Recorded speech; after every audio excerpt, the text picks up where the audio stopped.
آداب زندگی۔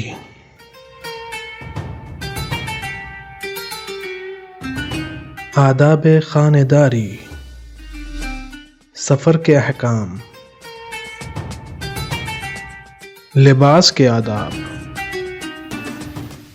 اور بھی دیگر آداب جاننے کے لیے دیکھیے تہذیب الاسلام۔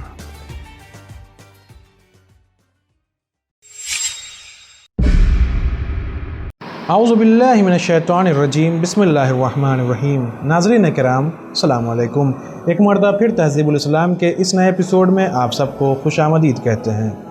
پچھلے ایپیسوڈ میں ہم نے سونے کے کچھ آداب کو جانا تھا، اسی گفتگو کو آگے بڑھاتے ہوئے آج ہم سونے کا مقام اور سونے سے پہلے کے آداب کے بارے میں جانیں گے۔ علماء میں یہ بات مشہور ہے کہ مسجدوں میں سونا مکروہ ہے، مگر ظاہر احادیث سے یہ حکم صرف مسجد الحرام و مسجد نبوی سے متعلق معلوم ہوتا ہے۔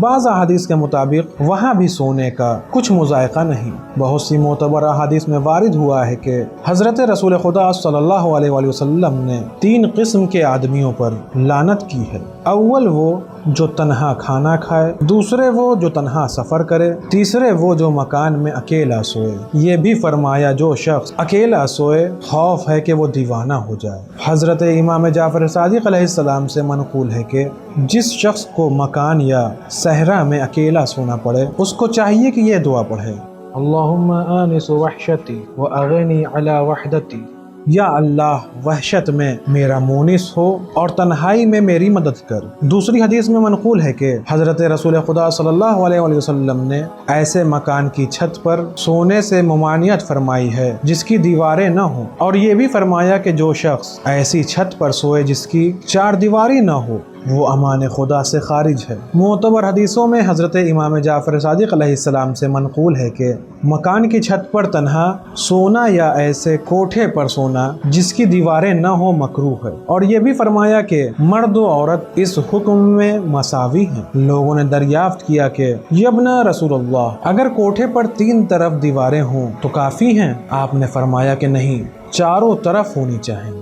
بعض روایتوں میں بلندی دیوار کی حدود گز تک وارد ہے، اور بعض احادیث میں کم از کم 1.25 گز۔ حضرت امیر المومنین علیہ السلام نے بھی کوٹھے اور راستے پر سونے کی ممانعت فرمائی ہے۔ حضرت رسول خدا صلی اللہ علیہ وآلہ وسلم نے فرمایا کہ سوتے وقت ہاتھ کھانے میں بھرے ہوئے اور چکنے نہ ہوں، ورنہ شیطان غالب ہو جائے اور یہ شخص دیوانہ ہو جائے تو خود ہی قابل ملامت ہے۔ یہ بھی فرمایا کہ سوتے وقت اپنے بچوں کے ہاتھ منہ دھلا دیا کرو، ورنہ شیطان ان کے ہاتھ اور منہ سونگھے گا اور وہ ڈریں گے۔ کئی معتبر حدیثوں میں حضرت رسول خدا صلی اللہ علیہ وآلہ وسلم سے منقول ہے کہ سوتے وقت بچھونا جھاڑ ڈالو کہ اگر اس میں کوئی موذی جانور گھس بیٹھا ہے تو وہ نکل جاوے گا اور تم ضرر سے محفوظ رہو گے۔ حضرت امیر المومنین صلوات اللہ علیہ سے روایت ہے کہ وارد ہوا ہے کہ سونے سے پہلے باتھ روم میں ضرور ہو آؤ، اس کے بعد سو۔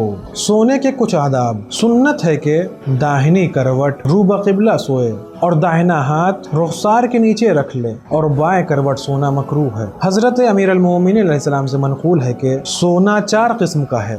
پیغمبر چت سوتے ہیں، ان کی آنکھیں بند نہیں ہوتی بلکہ وہی پروردگار کے منتظر رہتے ہیں۔ مومنین رو بقبلہ داہنی کروٹ سوتے ہیں، اور دنیاوی بادشاہ اور شہزادے بائیں کروٹ سوتے ہیں کہ جو کچھ وہ کھا چکے ہیں وہ رچے پچے، اور شیطان اور دیوانے پٹ یعنی اوندھے سوتے ہیں۔ دوسری حدیث میں فرمایا کہ کوئی شخص اوندھا نہ سوئے، اور جو کوئی کسی کو اوندھا سوتے دیکھے تو اس کو جگا دے اور اس کو اس طرح ہرگز نہ سونے دے۔ اور یہ بھی فرمایا کہ جب کوئی شخص سونے کا ارادہ کرے تو داہنا ہاتھ داہنے رخسار کے نیچے رکھ لے، کیونکہ وہ نہیں جانتا کہ وہ زندہ اٹھے گا یا نہیں۔ اس کے علاوہ اور بہت سی حدیثیں داہنی کروٹ کے سونے کی فضیلت اور بائیں کروٹ کے سونے کی ممانعت میں آئی ہے، وہ آیتیں اور دعائیں جو سونے سے پہلے پڑھنی چاہیے۔ حدیث صحیح میں حضرت امام محمد باقر علیہ السلام سے منقول ہے کہ جب کوئی شخص داہنا ہاتھ سر کے نیچے رکھ کر لیٹا رہے تو اس کو یہ دعا پڑھنی چاہیے: